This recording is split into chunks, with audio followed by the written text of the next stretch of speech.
बात उन दिनों की है जब मैं कॉलेज का स्टूडेंट था। अपने कॉलेज की ओर से हम सभी कैंप के लिए एक जंगल में गए थे।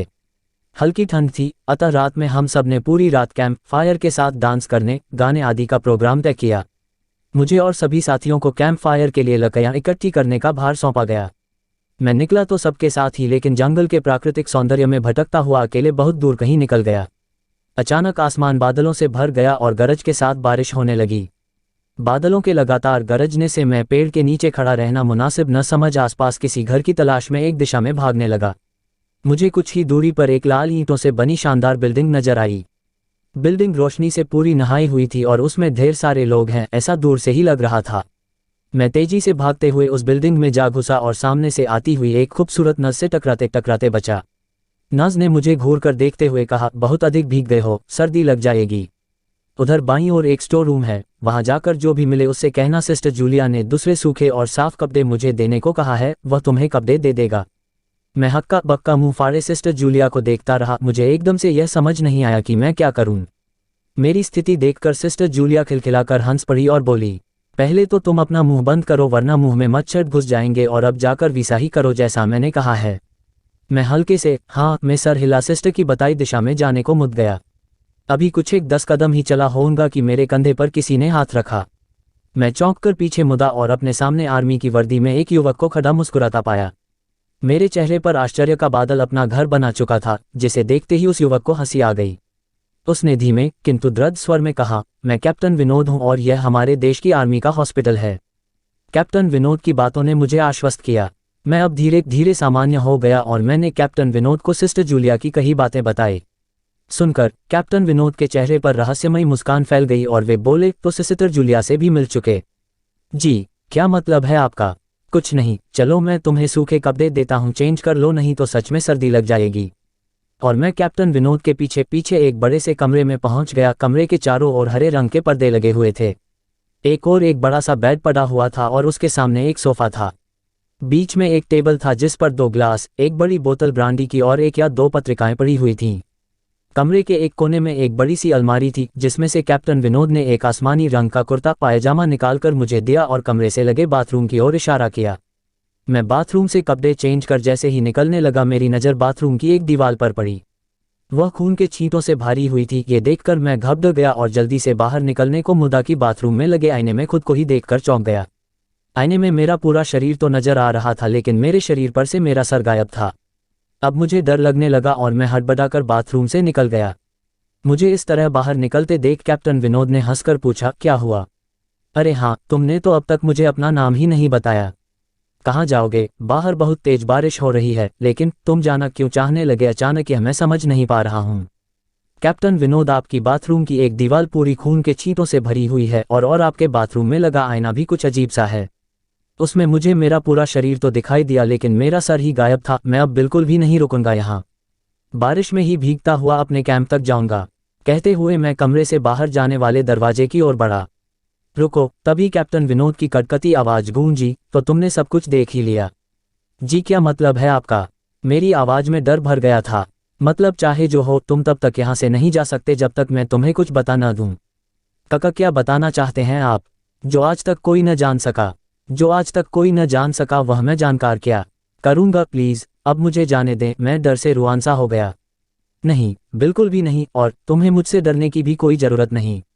सैनिक सबकी रक्षा के लिए होते हैं, मैं भी तुम्हारी सुरक्षा ही कर रहा हूं। कैप्टन विनोद के स्वर में कोमलता थी। आओ मेरे साथ इस सोफे पर बैठ जाओ, मैं तुम्हें एक कहानी सुनाता हूं। कहानी खत्म होते ही मैं तुम्हें तुम्हारे कैंप तक जीप से छोड़ आऊंगा। वैसे भी तुम अपने साथियों से काफी आगे निकल आए हो, वहां तक तुम अब चलते हुए शायद पहुंच ना पाओ। कैप्टन विनोद के स्वर में जाने कैसी आश्वस्ति थी। मैं जाकर उनके बगल में बैठ गया। कैप्टन विनोद ने कहना शुरू किया, दुश्मनों ने धोखे से हमारे अस्पताल को अपना निशाना बनाया। दुश्मन देश के 2 सैनिक हमारे सैनिक के वेश में एक हमारे ही घायल सैनिक को लेकर आए। वह घायल था और हमारे देश की सेना ने उसे बहुत ढूंढा लेकिन नहीं मिला था। शायद साजिश के तहत उसे घायल होते ही घुसपैठियों ने कहीं छुपा दिया था। अचानक अपने खोए सैनिक को अपने हॉस्पिटल में पा सभी खुश हो गए और बिना अधिक पड़ताल किए हॉस्पिटल के गेस्ट रूम में घायल को लेकर आने वाले छद्मवेशधारियों को ठहरने की इजाजत दे दी गई। अभी उस सैनिक का इलाज चल ही रहा था कि जोरों का ब्लास्ट हुआ और पूरा हॉस्पिटल एक पल में खंडहर में तब्दील हो गया। लेकिन हॉस्पिटल तो अपनी शानदार स्थिति में खड़ा है। मेरी बातों को अनसुना कर कैप्टन विनोद ने अपनी बात जारी रखी, कोई नहीं बचा उस ब्लास्ट में। दीवार पर पड़े खून के छींटे भी उसी ब्लास्ट में मारे गए हॉस्पिटल के कर्मचारियों के हैं। हाँ, पर यह हॉस्पिटल तो मुझे खंडहर नहीं दिखता। जवाब में कैप्टन विनोद के चेहरे पर रहस्य भरी मुस्कान फैल गई और उनका चेहरा अजीब से भावों से भर गया। मैं उनके चेहरे को देखकर अंदर से दहल गया। फिर भी मैंने हिम्मत कर पूछा, आप उस ब्लास्ट में भाग कैसे गए? सुनते ही कैप्टन विनोद ठहाका लगाकर हंस पड़े और मुझ पर एक भरपूर नज़र डालते हुए कहा, ये कहानी आज से मात्र 10 वर्ष पहले की है और मैं तो आज से 50 वर्ष पहले मर चुका हूँ। इसके आगे उन्होंने क्या कहा मुझे कुछ नहीं मालूम। चेहरे पर गीलेपन का एहसास जब काफ़ी हुआ तो मैं जैसे नींद से जागा। मुझे घेरे हुए मेरे सभी सहपाठी और टीचर खड़े थे। मेरे आंख खोलते ही मेरे सर ने कहा, थैंक गॉड, तुम्हें होश आ गया। तो क्या मैं बेहोश था? हाँ, तुम जंगल में जाने कहाँ भटक गए थे। जब सभी लौट आए और तुम नहीं आए तो हम सभी मिलकर तुम्हें ढूंढने निकले। काफ़ी दूर जाने के बाद हमने एक जीप आती दिखाई दी जिसमें एक आर्मी मैन तुम्हें पीछे की सीट पर सुलाए हुए हमारे कैंप को ढूंढते हुए आ रहे थे। उन्होंने हम सबको भी अपनी जीप पर बिठाया और कैंप तक छोड़ा। हमने उन्हें काफ़ी रोकने की कोशिश की लेकिन वे ये कहते हुए चले गए, अभी नहीं रुक सकता, एक ज़रूरी काम है। जब हमने तुम्हारे बेहोश जाने और उन तक तुम्हारे पहुंचने के बारे में पूछा तो बोले, सोमेश ही बताएगा और जो भी बताएगा वह सब अक्षरश सच होगा। सबकी उत्सुक निगाहें अपनी ओर लगी देख मैंने धीमे स्वर में पूछा, जोड़ क्या उनका नाम कैप्टन विनोद था? सर ने हाँ में सर हिलाया। मैंने सबको उधर चलने को कहा जिधर से सबने जीप आती देखी थी। पहले तो सर तैयार नहीं हुए लेकिन मेरे बहुत कहने पर वे राजी हो गए। सुबह होते ही हम उधर की ओर गए। मैं उस जगह पर पहुंचकर गहरे आश्चर्य में डूब गया। वहां एक अधजला खंडहर था जिसके एक टूटे पत्थर पर लिखा था, आर्मी हॉस्पिटल। मुकेश और मैं एक ही कंपनी में काम किया करते थे। एक रोज हमें ट्रेनिंग पर भेज दिया गया। हमारी इससे पहले औपचारिक बातें ही हुआ करती थी, पर ट्रेनिंग पर हमें एक दूसरे को जानने का मौका मिला। हमें कमरे में एक साथ ही रुकना था। साथ रहकर हम आपस में काफ़ी घुल मिल गए थे। अक्सर रात को मुझ पर से चादर हट जाती तो मुकेश मुझे चादर ओढ़ा दिया करता था। मैंने उससे पूछा, क्यों जागते रहते हो रात भर? मेरी तो आदत है करवट बदल बदल कर सोने की, चादर तो टिकती ही नहीं। मुकेश ने मेरी बात का कोई जवाब नहीं दिया। अगले दिन वो कुछ शांत नजर आने लगा। रात को सोते समय मुकेश ने जो मुझे बताया वो न केवल दिलचस्प था बल्कि कुछ ऐसा था जो मैंने ना तो कभी सुना ना ही कभी महसूस किया। ऐसा कम ही देखने को मिलता है। बात केवल विश्वास की रह जाती है। मुकेश ने कहना शुरू किया, आप शायद यकीन ना करें, 2003 का साल था। टीवी देखना, लाइब्रेरी जाना, दोस्तों से मिलना जुलना मेरी दिनचर्या बनी हुई थी। ऐसे में एक दिन मैं अपने दोस्त से मिलने उसके घर गया हुआ था। पता चला मेरे छोटे भाई दिनेश की तबीयत खराब है। मैं तुरंत घर को निकल पड़ा। वहां देखा परिवार के सभी लोग मौजूद हैं। दिनेश जोरों से चीख रहा है जैसे उसे किसी तरह का दर्द हो रहा हो। उसकी हालत बिल्कुल भी देखने लायक नहीं थी। 3-4 लोग भी मिलकर उसे संभाल नहीं पा रहे थे। पिताजी ने कहा, इसे तुरंत डॉक्टर के पास ले चलते हैं, पर माँ ने मुझे चुप रहने का इशारा किया। दिनेश चीखता और बेहोश हो जाता। दिनेश की चीखें अब भयानक होने लगी थी। कोई उसका सर दबा रहा था, कोई उसकी छाती मल रहा था। नानी ने कहा, इसे पूजा घर में ले चलो। इतना सुनते ही दिनेश जोरों से चीखा। शायद ये बात उसे पसंद नहीं आई। उसे घसीटकर पूजा घर में लाना पड़ा। यहाँ वो और भी जोरों से चीखने लगा। उसे संभालना मुश्किल हो रहा था तो हमने उसे कुर्सी से बांध दिया। फिर नानी ने उससे प्रश्न किया, बता कौन है तू? सुनकर दिनेश गुस्से में भर गया। उसका सर और छाती अब भट्टी की तरह तपने लगे। उसे अब संभालना मुश्किल हो रहा था। नानी ने फिर कहा, बता कौन है तू? इस बार दिनेश ने गुस्से में अपने दांत पीस लिए। उन दांतों को किटकिटाने की आवाज़ मेरे कानों में दर्द करने लगी थी। उसके बदन की सारी हड्डियां कड़क रही थी। आखिर में उसने अपनी जबान बाहर निकाली जो काली पड़ चुकी थी। यकीन नहीं हो रहा था किसी इंसान की जबान खींचकर इतनी लंबी हो सकती है। नानी ने फिर अपनी बात को दोहराया, बता कौन है तू? कहाँ से आया है? इस बच्चे ने तेरा क्या बिगाड़ा है? जहाँ से भी तुम आए हो वहीं लौट जाओ। बदले में जो कुछ भी मांगोगे हम तुम्हें देंगे, लेकिन इस बच्चे को छोड़ दो। दिनेश ने अपना आपा खो दिया। वो उसी तरह का रहता, दांत पीसता, चीखता चिल्लाता और बेहोश हो जाता। होश में आने पर उसे संभालना मुश्किल हो जाता था। मुझसे ये सब देखा नहीं गया। मैं बाहर आ गया और रोने लगा। उस वक्त मैंने हनुमान जी को याद किया। मंदिर में दिया भी जलाया। रोते रोते भगवान से दिनेश के ठीक होने की प्रार्थना की और वापस दिनेश के पास आ गया। दिनेश के रोने चीखने से वह और अब जमघट लग चुका था। लोगों की भीड़ में भी दिनेश उसी तरह की हरकतें किए जा रहा था। उसके शांत होने पर मैंने उसे पानी पिलाया। पानी पीने के बाद वो और भी भयानक रूप में आ गया। उसका चेहरा एकदम काला हो गया, आंखें लाल सुर्ख हो गई। ये वो दिनेश नहीं था जिसे मैं पहचानता था। ऐसा लग रहा था जैसे उसकी आंखें फटकर बाहर आ जाएगी। पास जाने पर वो हर किसी को काटने को दौड़ता, अपना मुंह नोचने लगता, और फिर वो शांत हो गया और रोने लगा। मैंने पूछा, तुम कौन हो, क्यों हमें परेशान कर रहे हो? दिनेश ने मेरी तरफ ऐसे देखा जैसे मेरी जान ले लेगा।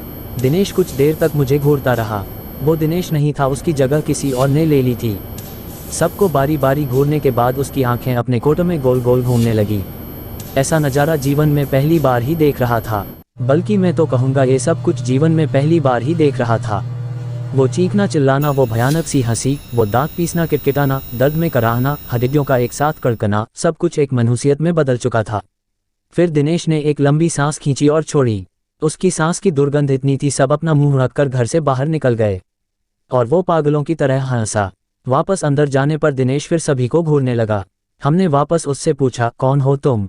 फिर वो एक औरत की आवाज में बोला, मैं शाहडोल की हूँ। मैं हूँ तंत्रा, इसने मुझे जगा दिया है, मैं इसे नहीं छोड़ूंगी, इसे अपने साथ लेकर जाऊंगी। और हंसने लगी। हमने कहा, जो तुम मांगोगी हम तुम्हें देंगे, पर इसे छोड़ दो। वो दुष्ट आत्मा अब अपने पूरे रूप में आ गई और बोली, मुझे एक मटकी, 4 नारियल, चुनरी, सिंगार का पूरा सामान लाकर दो तो मैं चली जाऊंगी, नहीं तो इसे अपने साथ ही लेकर जाऊंगी। जल्दी करो, दफा हो जाओ, ये सामान लेकर ही आना, वरना इसे तो मैं चबा जाऊंगी। और हंसने लगी। हम सब के चेहरे पीले पड़ गए। माँ और मैं तेजी से बाजार की तरफ निकले।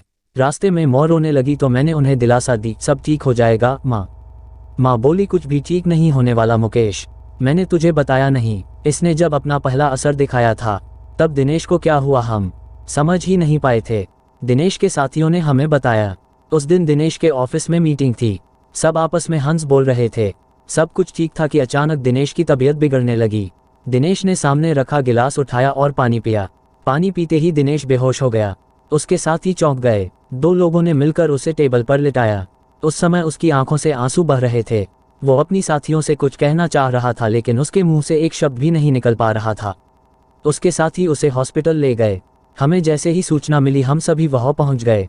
दिनेश कुछ देर बाद दिनेश ठीक हो गया। क्या हुआ उसे खुद भी कुछ मालूम नहीं था। उसे इतना याद था कि वो बेहोश हो गया था। उसके बाद कभी ऐसा कुछ नहीं हुआ जिससे कोई परेशानी हो। तुम ठीक कह रही हो मौ, उसके बाद भी कुछ हुआ जरूर था। क्या मतलब? मौ बोली, मतलब ये माँ, पिछली बार जब मैं छुट्टियों में घर आया था उस रात मैं कमरे में सो रहा था। रात के 3 बजे का समय था। कमरे की खिड़की खुली हुई थी और उससे तेज हवा कमरे में आ रही थी। उस हवा के शोर से मेरी आंख खुली। मैंने देखा एक साया मेरे पास खड़ा था। ध्यान से देखने पर भी मैं उसका चेहरा ना देख पाया। उसके चेहरे पर कालिक के अलावा कुछ ना था। उसका शरीर धुएं जैसा था। अचानक वो साया बादल की तरह तैरता मेरे पास आने लगा।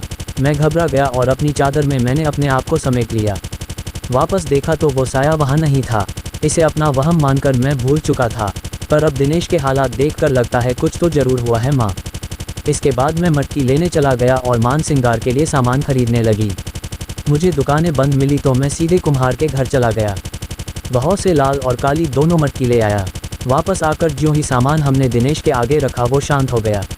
नानी उसे देखने गई और दिनेश के सामने जाकर खड़ी हो गई। कुछ देर तक नानी उसे ऐसे ही देखती रही तो हमने नानी से पूछा, क्या हुआ नानी?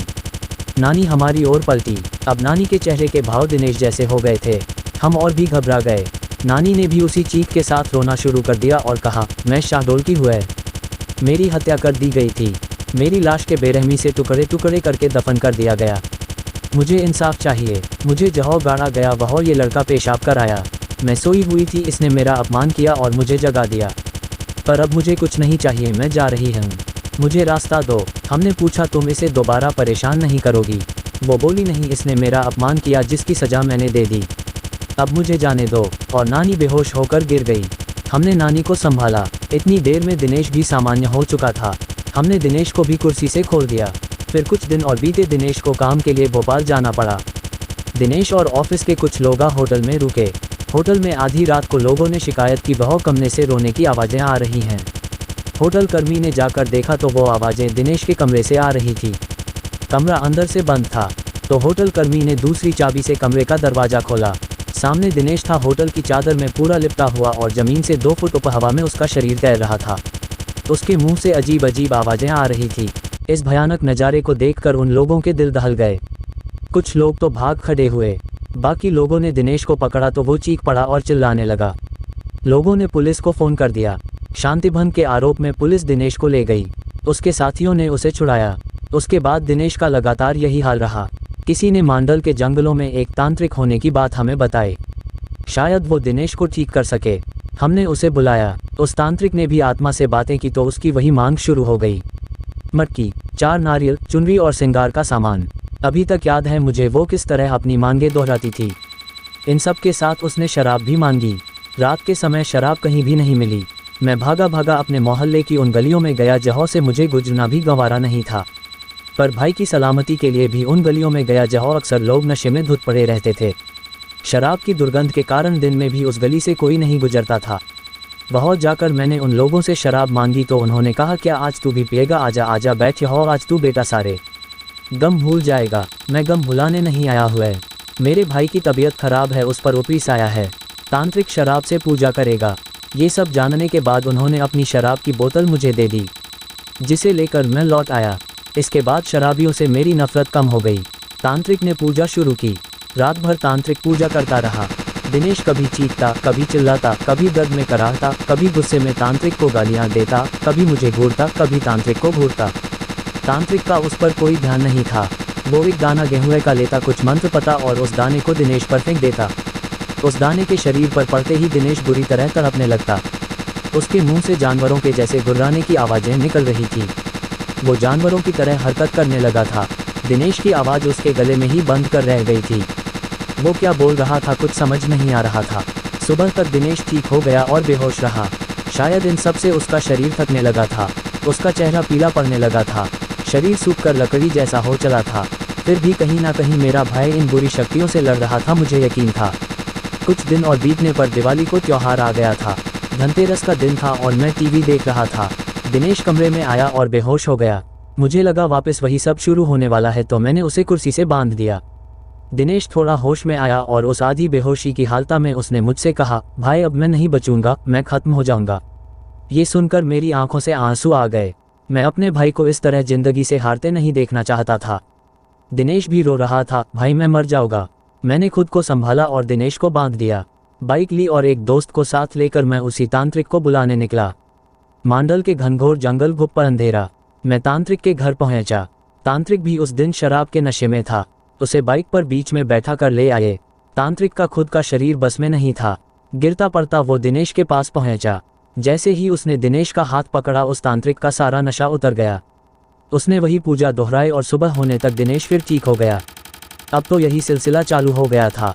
तांत्रिक आता, पूजा करता और सुबह तक चला जाता। मटकी, 4 नारियल, चुनरी और श्रृंगार का सामान हमारी रोज की ज़रूरत बन गई। ये सब चीज़ें अब घर में हर समय मौजूद रहने लगी। रोज रात घिरते घर में मनहूसियत सी छा जाती। घर के एक कोने में शराब की बोतलों का ढेर इकट्ठा हो गया था। ऐसा कोई मंदिर नहीं बचा, कोई मस्जिद नहीं बची जहां दिनेश का इलाज नहीं करवाया। अंत में किसी ने कलकत्ता के काली मंदिर जाने का सुझाव दिया। वहां जाकर दिनेश का इलाज कराया। यह भी उसकी वही मांग जारी थी। मटकी, 4 नारियल, चुनरी और श्रृंगार के सामान की। पर पुजारी ने साथ साथ कुछ नींबू, लौंग और कफन भी मंगवा लिया। इस बार की पूजा मुझे कुछ विशेष लगी। पुजारी हर बार कुछ मंत्र पढ़ता और उसे नींबू में फूंक देता और उसमें लौंग चुभा देता। फिर उस नींबू को कफन में लपेट कर एक मटकी में डाल देता। दिनेश को इससे बहुत दर्द होता और वो बेहोश हो जाता। होश में आकर दिनेश की फिर वही हरकतें चालू हो जाती थी। पर पुजारी अपने काम में लगा रहा। जैसे ही उस आत्मा की बारी आई वो कहने लगी, मुझे छोड़ दो, मुझे छोड़ दो, जाने दो मुझे। पुजारी, बोल तू इसे फिर परेशान करेगी? नहीं करूँगी, नहीं करूँगी, मुझे माफ़ कर दो, मुझे जाने दो। पुजारी, क्यों परेशान कर रही है इस बच्चे को? पीछा छोड़ इस बच्चे का, वापस जा, लौट जा जहाँ से भी तू आई है। पुजारी ने ऐसा 8 से 10 बार किया और तंत्रा को भी उसने कैद कर लिया। अंत में पुजारी ने वो मटकी हमें दी और कहा, इस बच्चे के अंदर दुष्ट आत्माओं ने डेरा जमा लिया था। सारी आत्माओं को इस मटकी में कैद कर दिया है। इसे ले जाकर शमशान में गाड़ दो और ध्यान रहे नंगे पैर ही जाना। हम उस मटकी को शमशान गाड़ आए। ताज्जुब तो ये था, पूरा रास्ता जंगल होकर गुजरता था। रास्ते में नंगे पैरों पर एक भी कांटा ना चुभा। ऐसा लग रहा था जैसे रुई पर चलकर हम उस जगह तक पहुँचे थे। इसके बाद दिनेश ठीक तो हो गया पर काफ़ी कमज़ोर हो चला था। केवल खाने और दवाइयों के लिए ही बिस्तर से उठ पाता था। इस वाक़ये के बाद मेरा उन चीज़ों पर भी विश्वास हो गया जिन्हें मैं पहले नहीं मानता था। 5 सालों तक इस मुसीबत को झेलने के बाद हमारी माली हालत ख़राब हो गई थी। सर पर कर्जा हो गया था। धीरे धीरे हम भाइयों ने वो कर्जा भी चुका दिया। हम कई और दिनों तक दिनेश की देखभाल में रात भर जागते थे। मैं उसके खाने का समय पर दवाइयों का ध्यान रखता था। रात में उठकर मैं देखता था दिनेश सो रहा है या नहीं। उसकी चादर ठीक कर देता था ताकि वो आराम से सो सके। आज भी मेरी यही आदत है। बस यही बात थी, ऐसा कहकर मुकेश चुप हो गया। इस कहानी को ध्यान से सुनने के बाद अंत में मैंने मुकेश से कहा, बेशक ये कहानी किसी के लिए बेमिसाल हो या ना हो, लेकिन तुम दोनों भाइयों का आपसी प्यार बेमिसाल है। 2. कुफरी में स्कीइंग का लुत्फ उठाने और पूरा दिन मौज मस्ती करने के पश्चात कुमार, कामना, प्रशांत और पायल शाम को शिमला की ओर BMW में जा रहे थे। सर्दियों के दिन, जनवरी का महीना, शाम के 6 बजे ही गहरी रात हो गई थी। गोल घुमावदार रास्तों में अंधकार को चीरती पेड़ों के झुरमुट के बीच कार चलती जा रही थी। सैलानी ही इस समय सड़कों पर कार चलाते नजर आ रहे थे। टूरिस्ट टैक्सियां भी वापस शिमला जा रही थी। कुफरी की ओर इक्का दुक्का कारें ही जा रही थी। बातों के बीच चारों शिमला की ओर बढ़ रहे थे। लगभग आधा सफ़र कट गया था। कार स्टीरियो की तेज आवाज़ में हंसी ठिठोली करते हुए सफ़र का आनंद उठाते हुए समय का पता नहीं चल रहा था। झटके मारते हुए कार क्यों चला रहे हो? प्रशांत ने झटकती हुई कार में झूलते हुए कुमार से पूछा। प्रशांत भाई, मैं तो कार ठीक चला रहा हूँ, मालूम नहीं यह अचानक से झटके क्यों खा रही है? कुमार ने झटके खाती कार को संभालते हुए कहा। कार को थोड़ा साइड करके देख लेते हैं, हो सकता है कि डीजल में कचरा आ गया हो। थोड़ी रेस देकर देखता हूँ कि कार रिदम में आ जाए। कुमार ने क्लच दबाते हुए कार का एक्सीलेटर दबाया, लेकिन कोई खास कामयाबी नहीं मिली। कार झटके खाती हुई रुक गई। अब क्या करे? चारों के मुख से एक साथ निकला। सभी सोचने लगे कि काली रात के साए में कुछ भी नजर नहीं आ रहा था। सोने पे सुहागा तो धुंध ने कर दी थी। धीरे धीरे धुंध बढ़ रही थी। ठंडक भी धीमे धीमे बढ़ रही थी। कार सड़क की एक साइड पर खड़ी थी। इक्का दुक्का कार, टैक्सी आ जा रही थी। प्रशांत बाहर निकलकर मदद मांगनी पड़ेगी। कार में बैठे रहने से कुछ नहीं होगा। कार तो हम चारों का चलाना आता है, लेकिन कार के मैकेनिक गिरी में चारों फेल है। शायद कोई कार या टैक्सी से कोई मदद मिल जाए, कहकर कुमार कार से बाहर निकला। एक ठंडे हवा के तेज झोंके ने स्वागत किया। शरीर में झुरझुरी सी फैल गई।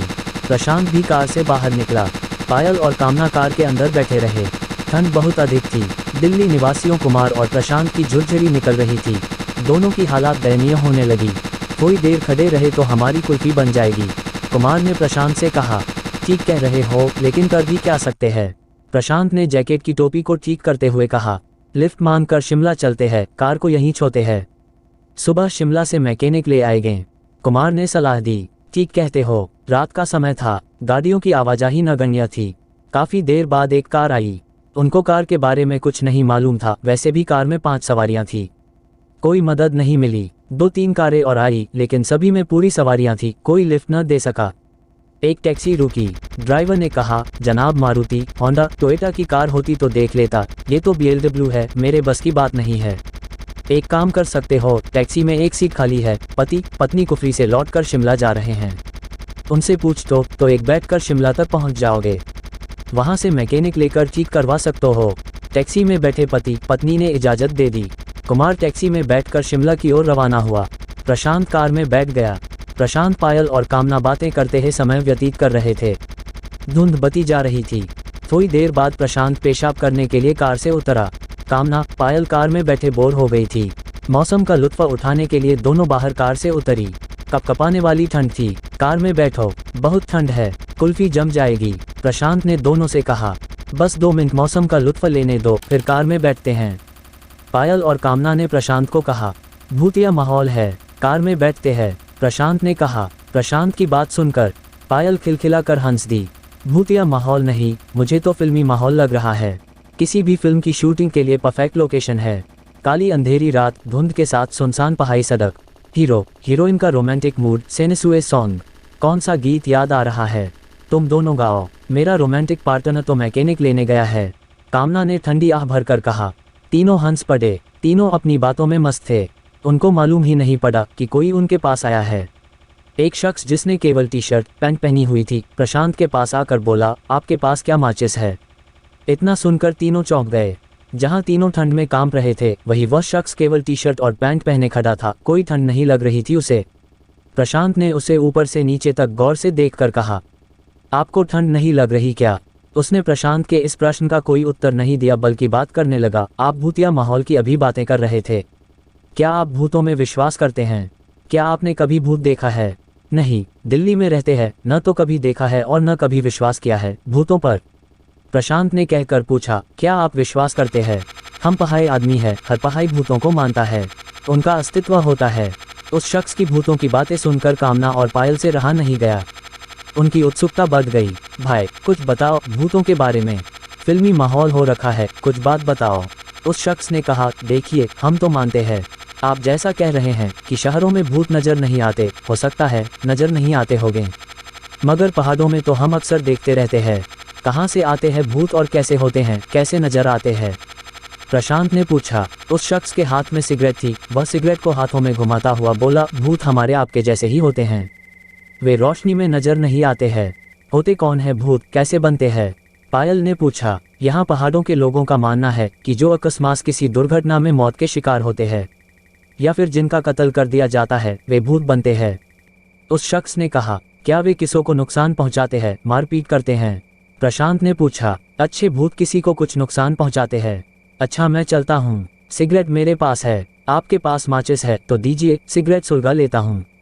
उस शख्स ने कहा। प्रशांत ने लाइटर निकालकर जलाया। उस शख्स ने सिगरेट सुलगाए। लाइटर की रोशनी में सिर्फ सिगरेट नजर आई। वह शख्स गायब हो गया। लाइटर बंद होते ही वह शख्स नजर आया।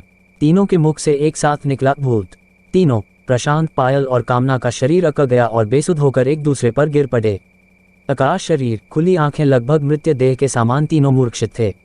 वह शख्स कुछ दूरी पर खड़ा सिगरेट पी रहा था। तभी वहां आर्मी का ट्रक गुजरा। उसने ट्रक को रोकने का इशारा किया। ट्रक ड्राइवर उसे देखकर समझ गया कि वह कौन है। ट्रक से आर्मी के जवान उतरे और तीनों को ट्रक पर डाला और शिमला के अस्पताल में भर्ती कराया। कुछ देर बाद कुमार कार मैकेनिक के साथ एक टैक्सी में आया। अकेली कार को देख परेशान हो गया कि तीनों कहाँ गए। वह शख्स जो कुछ दूरी पर था कुमार को बताया कि ठंड में तीनों की तबीयत खराब हो गई, आर्मी के जवान उन्हें अस्पताल ले गए हैं। कहकर वह शख्स विपरीत दिशा की ओर चल दिया। मैकेनिक ने कार ठीक की और कुछ देर बाद शिमला की ओर रवाना हुए। कुमार सीधा अस्पताल गया। डॉक्टर से बात की। डॉक्टर ने कहा कि तीनों को सदमा लगा है। वैसे घबराने की कोई आवश्यकता नहीं है, लेकिन सदमे से उभरने में समय लगेगा। कुमार को कुछ समझ नहीं आया कि उन्होंने क्या देखा कि इतने सदमे में आ गए। अगली सुबह आर्मी ऑफिसर अस्पताल में तीनों को देखने आया।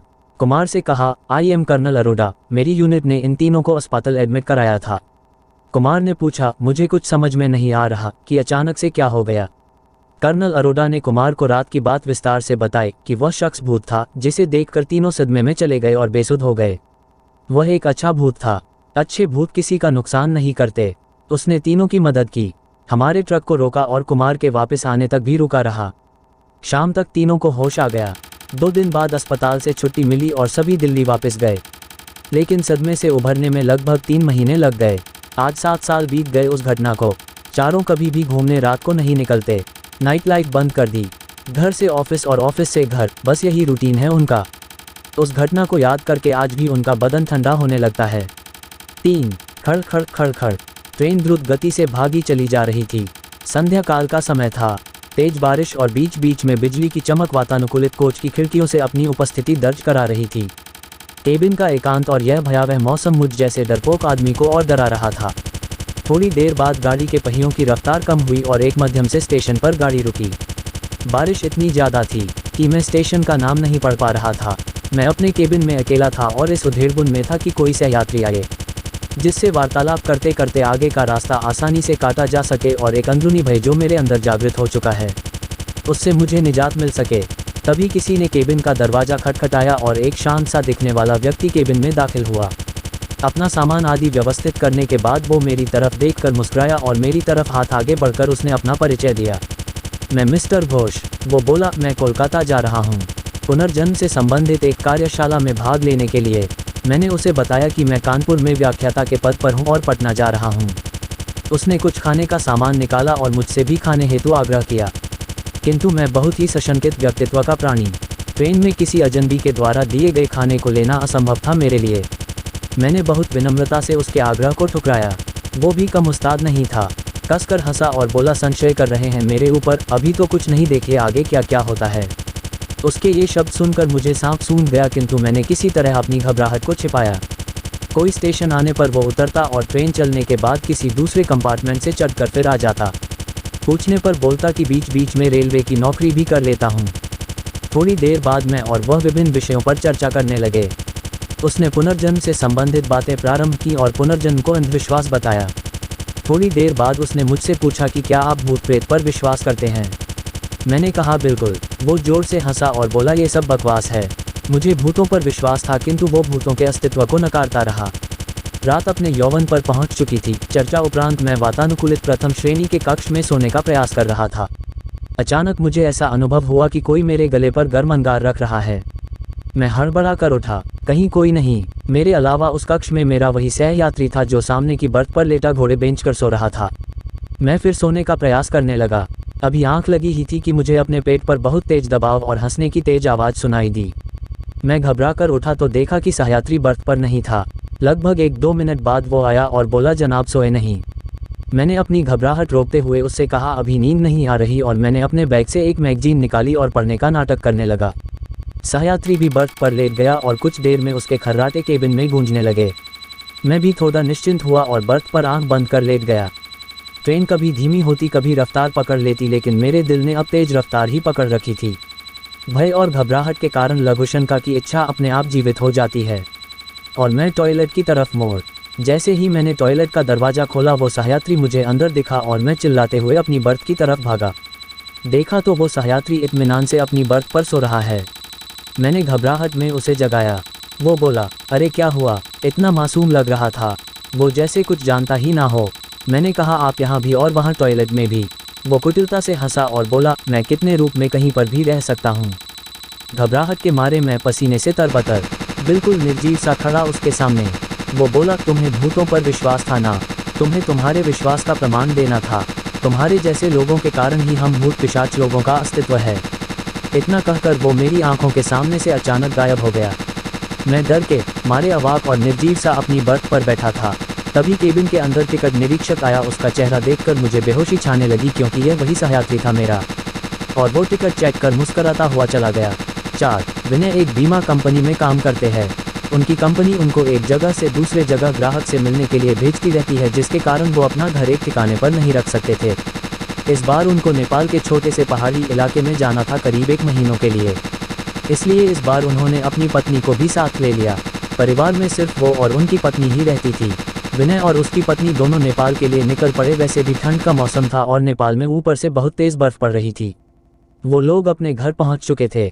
अपने घर तक पहुंचने के लिए उनको बहुत संघर्ष करना पड़ा क्योंकि घर छोटे से गांव में एक पहाड़ी इलाके में था, जिसकी वजह से दोनों बहुत थक चुके थे। रात के 12:30 बज चुके थे। जहां वो रह रहे थे वहां दूसरे घर एक दूसरों से बहुत दूर दूर थे। बाहर जोरों से ठंडी हवा और बर्फ गिर रही थी। दोनों अपने रजाई में दुबक कर आराम ही कर रहे थे कि अचानक उनको लगा कि किसी ने उनके घर का दरवाज़ा खटखटाया है। फिर उन्होंने सोचा कि क्या पता तेज़ हवा चलने की वजह से ऐसा जो रहा हो, इसीलिए उन्होंने उसको अनदेखा कर दिया। अगली सुबह विनय जिस काम के लिए आया था उसके लिए वो निकल पड़ा। उसकी पत्नी घर में अकेले ही थी। उसको समझ नहीं आ रहा था कि वो घर में बैठे वक्त कैसे बिताए। उसने सोचा कि चलो क्यों न बाहर जाकर ही कुछ देख लिया जाए।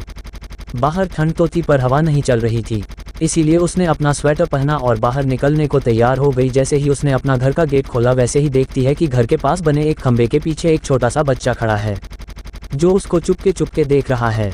विनय की पत्नी ने उसको अपनी ओर बुलाया पर वो नहीं आया और वो वहां से भाग गया। अगले दिन भी कुछ ऐसा ही हुआ। वो लड़का उसको फिर से घूरे देखा जा रहा था। इस बार उसकी पत्नी ने उस बच्चे को पकड़ लिया और पूछा कि तुम यहाँ क्या कर रहे हो। उस बच्चे ने कुछ नहीं बोला और न ही कुछ बताया। विनय की पत्नी ने उससे उसके घर के बारे में पूछा, तब भी वो कुछ नहीं बोल रहा था।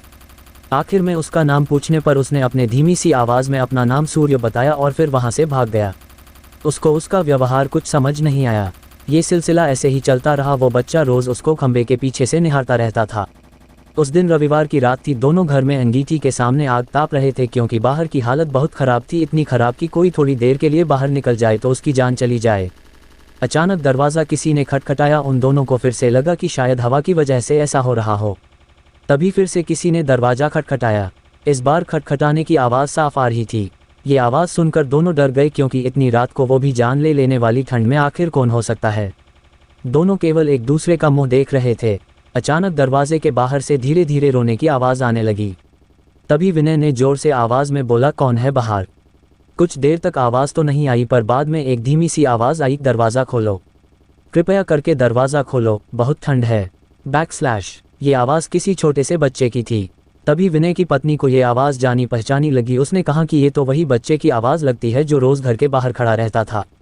विनय की पत्नी ने कहा कि हमें उसे अंदर लाना चाहिए। वो भागते हुए अभी दरवाजे के पास जा ही रही थी कि अचानक उनके घर के फ़ोन की घंटी बाजी। फ़ोन एक पड़ोस में रहने वाली औरत का था जिससे आज ही विनय की पत्नी मिलकर आई थी। विनय की पत्नी ने फ़ोन उठाया। वहाँ से उस औरत की आवाज़ आई, हेलो जी, मैं आपको बताना भूल गई थी कि अगर आपके घर के बाहर कोई भी दरवाज़ा खटखटाए तो उसको मत खोलना। विनय की पत्नी ने कहा कि अभी मेरे घर जे बाहर एक बच्चे की आवाज़ आ रही है जो दरवाज़ा खोलने को कह रहा है। तभी उस औरत ने कहा कि नहीं, आप बिल्कुल मत खोलना, वो असल में एक आत्मा है। यहाँ जब जब तेज़ आंधी और ठंड पड़ती है वो तब तब सबके घर के बाहर जाता है और दरवाज़ा खोलने को कहता है। वो ठंड का बहाना बनाता है और दरवाज़ा खुलवाने की कोशिश करता है। अगर कोई गलती से भी दरवाज़ा खोल देता है तो वो अगले दिन बर्फ़ में दबा हुआ मिलता है। ये सुनते ही जैसे उनके पैरों से ज़मीन ही खिसक गई। वो सोचने लगी कि जो बाहर दरवाज़ा खटखटा रहा है वो असल में एक आत्मा है।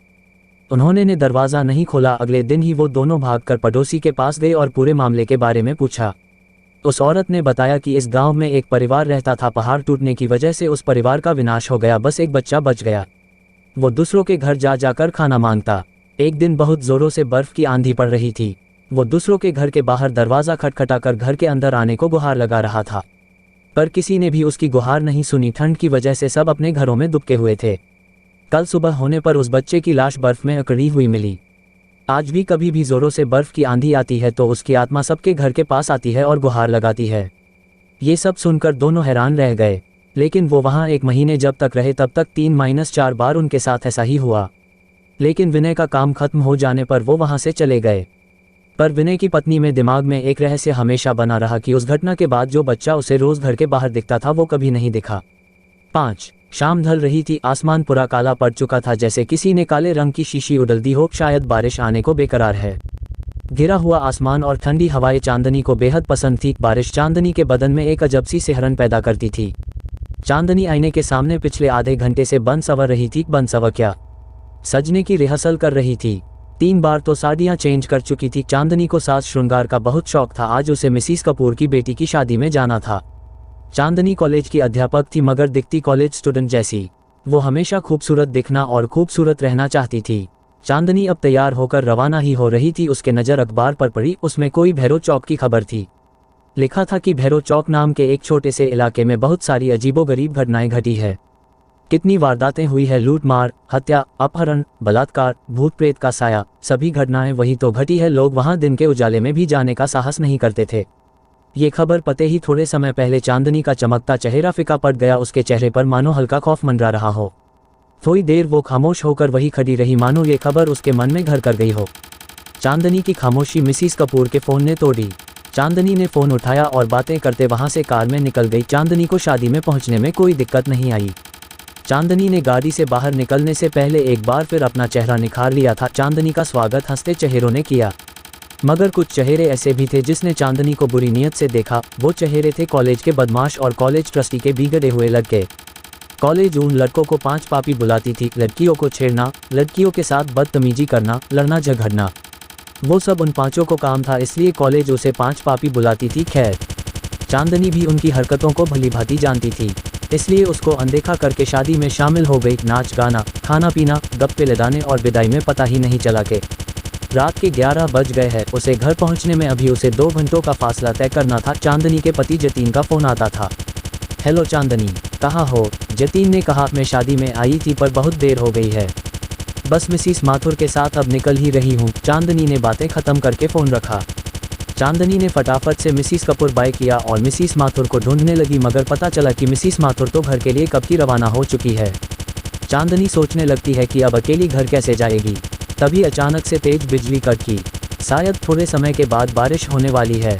उसने किसी परवाह करे बिना वहां से अकेली निकल पड़ी, मगर वो 5 पापी चांदनी की हर हरकत नज़र रखे हुए थे। चांदनी ने बस थोड़ा सा ही फासला तय किया ही था कि बारिश की बूंदाबांदी आने लगी। चांदनी मन ही मन सोच रही थी कि वो बारिश बंद होने का इंतजार करे या फिर आगे बढ़े। चांदनी को जल्द ही तय करना था उसे क्या करना है। उसने आगे बढ़ने का फैसला किया। चांदनी की कार थोड़ी आगे बढ़ी ही थी कि तेज बारिश शुरू हो गई। हमेशा चांदनी को सिहरन देने वाली बारिश की बूंदें आज बाधा बन रही थी। चांदनी बारिश की बूंदोबारी को चीरती आगे बढ़ रही थी। चांदनी का आगे बढ़ने का फैसला सही था क्योंकि बारिश बंद हो चुकी थी। चांदनी हल्के मन से ड्राइव कर रही थी, मगर लगता है आज का दिन चांदनी के लिए सचमुच भारी था क्योंकि सामने ट्रैफिक जाम था। गाड़ियों की लंबी लाइन लगी थी। किसी से पूछा तो पता चला कि भारी बारिश के चलते आगे का रास्ता पूरा ब्लॉक हो चुका है। जब तक रास्ता साफ नहीं होगा तब तक ट्रैफिक जाम रहेगा और रास्ता साफ होने में सुबह भी हो सकती है। सुबह का नाम सुनते ही चांदनी की हवाएं उड़ लगी। तभी चांदनी देखती है कि कुछ गाड़ियां कच्ची सड़क की तरफ जा रही है। भैया, ये कच्ची सड़क कहाँ जाती है? चांदनी ने किसी से पूछा। ये कच्ची सड़क शहर जाती है बहन जी। चांदनी फिर से सोचने लगी कि वो रास्ता खुलने का इंतजार करे या फिर कच्चे रास्ते से जाए। उसने सोचा कि वो कब तक अकेली रास्ता साफ होने का इंतजार करेंगी। वो भी कच्ची सड़क की तरफ जा रही गाड़ियां के साथ गाड़ी चलाकर शहर वाले रास्ते जा सकती है, इसलिए उसने वो कच्ची सड़क से घर जाने का फैसला किया। चांदनी आगे बढ़ तो रही थी मगर खौफ अभी भी उसके सिर पर दर मंडरा रहा था, क्योंकि वो आगे चल रही गाड़ियां के सहारे जा रही थी जैसे कोई दीपक की रोशनी लेकर अंधेरे से गुजर रहा हो। आगे चल गाड़ियों की रफ्तार तेज होती है। वो सब चांदनी की कार से आगे बढ़ जाती है। इतनी बढ़ जाती है कि वो सब कारें हेडलाइट के सहारे देखी जा सकती थी। चांदनी भी उन तक पहुंचने के लिए अपनी गाड़ी की स्पीड बढ़ाती है, मगर गाड़ी अचानक से बंद हो जाती है। गाड़ी बंद होते ही चांदनी बदहवास सी हो जाती है। वो वहां अकेली थी, आगे पीछे कोई नहीं था। आगे जाती गाड़ियां एक के बाद एक आंखों से ओझल हो रही थी। चांदनी अब बेचैन सी होने लगी थी। धकने तेज चल रही थी। उसके माथे से डर की बूंदें एक के बाद टपकने लगी थी। उसके आंखों में खौफ साफ दिख रहा था। वो घबरा के जोर जोर से सांसें ले रही थी। उसने अपने पर्स से फ़ोन निकाला और जतीन का नंबर डायल करने लगी, मगर वहां मोबाइल कनेक्शन के नाम पर कुछ नहीं था। वो इतना डर गई थी कि वो गाड़ी से बाहर निकलना भी नहीं चाहती थी। उसे कुछ सूझ नहीं था, बस गाड़ी स्टार्ट करने में लगी थी। वो बार बार चाबी को दाएं बाएं घुमा रही थी, मगर नतीजा वही, गाड़ी स्टार्ट नहीं हो रही थी। अचानक से चांदनी की नज़र उसके पर्स में जाती है और उसमें एक तवीज़ दिखता है। वो तवीज़ जो चांदनी की माँ ने आखिरी सांस लेते वक्त दिया था और कहा था कि ये तवीज़ बुरे वक्त में तुम्हारी हिफाजत करेगा। चांदनी ने तुरंत तवीज़ लिया और आंखें बंद करके फिर से गाड़ी स्टार्ट करने की कोशिश करने लगी। माँ का दिया तवीज़ काम कर गया था। गाड़ी एक झटके में स्टार्ट हो गई थी। चांदनी के तो जान में जान आई हो ऐसे राहत की सांस ली। चांदनी तवीज़ की शक्ति से अचंभित हो गई। वह समय व्यर्थ किए बिना वहाँ से चल दी। चांदनी एक आधा किलोमीटर का रास्ता काटा था। वहाँ उसे एक बोर्ड दिखता है। उसे बोर्ड पे लिखा था भैरव चौक। भैरव चौक नाम पते ही रोंगटे खड़े हो गए और आंखें खुली की खुली रह गई। उसकी सांसें फिर से तेज रफ्तार से बढ़ने लगी। वही भैरव चौक जिसके बारे चांदनी ने पढ़ा था, जहाँ पर खून, बलात्कार जैसे वारदातें हुई थी। उसने फिर से तवीज़ को हाथ में थामा और एक पल के लिए आंखें बंद की, जैसे वो भगवान से दुआ मांग रही हो कि अब की बार गाड़ी बंद ना हो। मगर ये क्या? चांदनी की कार भैरव चौक के नाम के बोर्ड के ठीक सामने आकर रुक गई। चांदनी ने बाहर का नज़ारा देखा तो वो बेहद अंधेरा और डरावना था। जुगनू की टिमटिमाती रोशनी के सिवा कुछ दिखाई नहीं दे रहा था। चांदनी ने फिर से तवीज़ उठाया और आंखें बंद करके भगवान का नाम लेती हुई गाड़ी स्टार्ट करने में जुट गई। गाड़ी के चाबी को दाएं बाएं घुमाकर उसकी उंगलियां तक थक गई थी, मगर अब की बार गाड़ी शुरू होने का नाम ही नहीं ले रही थी। एक दो बार फ़ोन भी लगाया, मगर वहां भी उसे नाकामयाबी मिली। वो इतनी डरी हुई थी कि गाड़ी से बाहर निकलने में भी उसके पैर कांप रहे थे। तभी उसे सामने कुछ दिखा। सामने से सफ़ेद रंग की कुछ धुंधली धुंधली आकृति आ रही थी। चांदनी उसे देख दहल गई और बदन में कंपकंपी होने लगी। वो आकृति जैसे जैसे आगे आ रही थी वैसे वैसे एक आकृति से तीन आकृतियां हो गई थी। काले घने अंधेरे में सफ़ेद रंग साफ साफ दिख रहा था। चांदनी उसे देख बस सोच रही थी, ये क्या आ रहा है? सफ़ेद चादर ओढ़े कोई आदमी या फिर कोई भूत प्रेत? चांदनी के पसीने छूटने लगे थे। चांदनी ने जल्दी से गाड़ी के शीशे बंद है कि नहीं ये तसल्ली कर ली और वहां बैठे बैठे तवीज़ को थामे आंखें बंद करके भगवान का नाम जपने लगी। अब वो आकृतियां चांदनी के गाड़ी के आगे पीछे मंडराने लगी थी। सहमी हुई चांदनी जोर जोर सांसें लेकर हल्की सी कनखियों से देख रही थी। तभी किसी ने गाड़ी के शीशे पर जोरदार वार किया। चांदनी उस तरफ देखा तो मालूम पड़ा कि वो गाड़ी के शीशे तोड़ने की कोशिश कर रहे थे। चांदनी घबरा के जोर जोर से चिल्लाने लगी, बचाओ बचाओ। चांदनी चिल्लाती रही और वो शीशे पर वार करते रहे और एक शीशा तोड़ दिया। शीशे टूटते ही चांदनी को कहीं से मदद मिल जाए इसलिए वो जोर से चिल्लाने लगी, बचाओ, कोई मुझे बचाओ। किसी ने गाड़ी का दरवाज़ा खोल दिया और चांदनी का हाथ पकड़ के गाड़ी से एक झटके में बाहर फेंक दिया। चांदनी गाड़ी से बाहर गिरकर एक पत्थर से आ टकराई। चांदनी मानो अधमरी सी हो गई थी। उसने हिम्मत जुटाई और वहां से उठ खड़ी हो गई तो उसने देखा कि वहां तीन सफ़ेद चादर ओढ़े तीन शख्स थे। वो तीनों के चेहरे काले, दहशत भरे और भयानक थे और सब हाथ में चाकू लेकर खड़े थे। चांदनी समझ गई कि ये सब लुटेरे हैं और बिना कुछ बोले चांदनी ने सोने चांदी के जेवर निकालने लगी। ये सब ले लो मगर मुझे जाने दो, चांदनी से बिलखते हुई उन लुटेरों से कहा। एक लुटेरे ने तुरंत चांदनी के हाथों से सब जेवर छीन लिए। चांदनी अभी भी बिकल बिलक कर बस रोए जा रही थी। ये सब तो हम लेंगे ही, मगर इतनी लूट काफ़ी नहीं हमारे लिए, एक लुटेरे ने चांदनी के ऊपर हवस भरी नज़र डालते कहा। चांदनी लुटेरों का इरादा समझ गई थी और एक सांस लेकर वहां से भागी। वो तीनों भी चांदनी के पीछे भागे, मगर सहमी हुई चांदनी कितने तक भाग पाती। उन तीनों भेदिये ने आखिरकार चांदनी को पकड़ ही लिया। बचाओ बचाओ, चांदनी पूरी ताकत से चिल्लाई, यहाँ तुम्हें बचाने वाले कोई नहीं आएगा। चिल्लाओ, जितना चिल्लाना हो उतना, एक लुटेरे ने हंसते हुए कहा। तभी एक लुटेरे पर पीछे से तेज वार होता है। वो लुटेरा वही ढेर हो जाता है। चांदनी को एक आशा की किरण दिखाई देती है। वो दोनों लुटेरे पीछे देखते हैं कि ये वार किसने किया। चांदनी भी उस तरफ देखती जहां से वार हुआ था। वहां वो कॉलेज के 5 स्टूडेंट होते हैं जिसे कॉलेज 5 पापी कह के बुलाती थी। वो 5 स्टूडेंट बचे 2 लुटेरे पर झपते हैं, उन्हें मार मार के बेहोश कर देते हैं। चांदनी वहां सहमी खड़ी आंखों से आंसू बरसाती बस देखती रही थी और सोच रही थी कि जिस 5 पापी को बुरा और गलत समझ रही थी वही लोगों ने आज चांदनी को बुरे हादसे से बचा रहे थे। मैडम, हम बुरे हैं मगर इज्जत सबकी करते हैं, आप बेफिक्र होकर जाइए। ये बंटी आपको सुरक्षित घर तक छोड़ देगा और हम इन लुटेरों को पुलिस के हवाले कर देंगे। इन लोगों ने भूत प्रेत के नाम पर बहुत लूट मचा रखी थी, अब पुलिस इन्हें मजा चखाएगी। एक स्टूडेंट ने कहा, मुझे माफ़ कर देना, मैं तुम लोग को गलत समझ नहीं थी, मगर तुम। इनसे आगे चांदनी के मुंह से एक शब्द भी निकल नहीं पाए। चांदनी के आंसू ही थे जो सारी बातें बयां कर रहे थे। चांदनी वहां से सुरक्षित होकर घर गई।